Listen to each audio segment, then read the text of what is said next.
Yuyurakan mo ba ang alaala ng anak ko?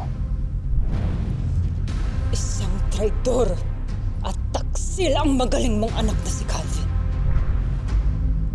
Sinubukan kanyang patayin, senyor.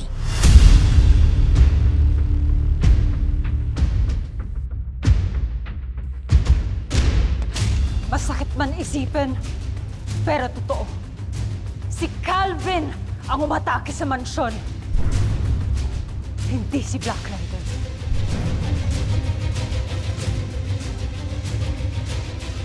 Anong sinasabi mong pinagtangkaan ni Calvin ang buhay ko? Si Black Rider ang umatake sa mansyon. Si Calvin ang nagpapanggap bilang Black Rider. Gusto niyang magalit ka sa kanya. Gusto niyang mag-away kayong dalawa. Kitang-kita ko ang pagpapanggap niya, senyor.